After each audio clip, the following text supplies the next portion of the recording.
Netaji Subhash open university 2025 July সেশনে admission notice PG admission notice published হয়েছে। সেখানে ইংলিশ সাবজেক্টে যারা অ্যাডমিশন নেবেন তাদের ক্ষেত্রে একটা পেপার একটা স্পেশাল পেপার সিলেক্ট করতে হয়, সেটা হচ্ছে পেপার 8। পেপার 8-এর জন্য স্পেশাল পেপার নিজে থেকেই অ্যাডমিশনের সময়ে সিলেক্ট করে নিতে হবে। ইংলিশের প্রাথমিক ধারণা। English master of librarian information science. এনএসইউতে ইংলিশ হয়, ক্লাস অফলাইন 4-5টা কলেজে হয়, অনলাইনেও ক্লাসের ব্যবস্থা আছে। ডিজার্টেশন পেপারের জন্য ওয়ার্কশপ হয়, সেটা অ্যাটেন্ড করতেই হবে। ওয়ার্কশপ করার পর সার্টিফিকেট দেবে, সেটা ডিজার্টেশন এক্সামের সময়ে খাতার সাথে সাবমিট করতে হয়। এক্সাম ভার্সন কোন কোন ল্যাঙ্গুয়েজে আপনারা পরীক্ষা দিতে পারবেন। স্টাডি মেটেরিয়ালসগুলো সব ইংলিশ ভার্সন পাবেন, তবে এক্সাম বাংলাতে দিতে চাইলে দিতে পারবেন।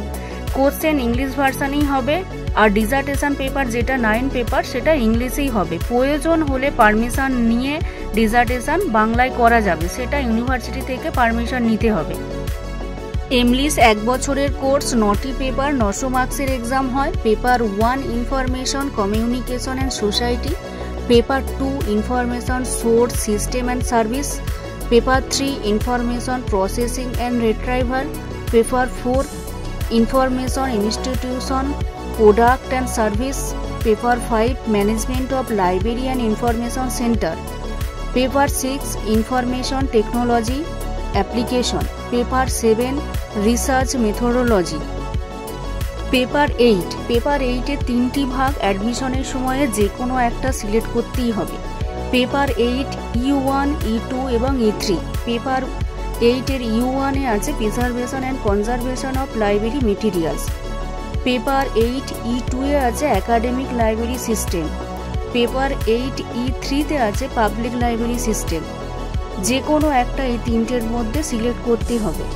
তা প্রিজারভেশন আছে যেটা বই সংরক্ষণ বিষয়ের টপিকগুলো, আর একাডেমিক লাইব্রেরি যেটা স্কুল কলেজ ওই রিলেটেড যে লাইব্রেরিগুলো আছে একাডেমিক পারপাসে সেই সব টপিকগুলো আছে। আর পাবলিক লাইব্রেরি হচ্ছে পাবলিক লাইব্রেরি রিলেটেড যেসব টপিকগুলো আছে সেগুলো আছে। এই 3টের মধ্যে যে কোনো একটা, 3টেই হচ্ছে সহজ পেপার, 3টের মধ্যে যে কোনো একটা সিলেক্ট করতে হবে। আর পেপার 9 হচ্ছে ডিজার্টেশন পেপার।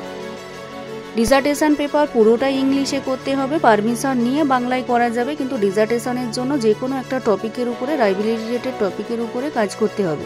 সেটা যেভাবে ওয়ার্কশপে ইউনিভার্সিটি থেকে বলে দেবে, গাইড দেবে, সেই অনুযায়ী ওয়ার্কশপ করে টপিক নিয়ে ওই উপরে ডিজার্টেশনের উপরে সাবমিট করে ডিজার্টেশন 100 নম্বরের পেপারের এক্সাম হয়।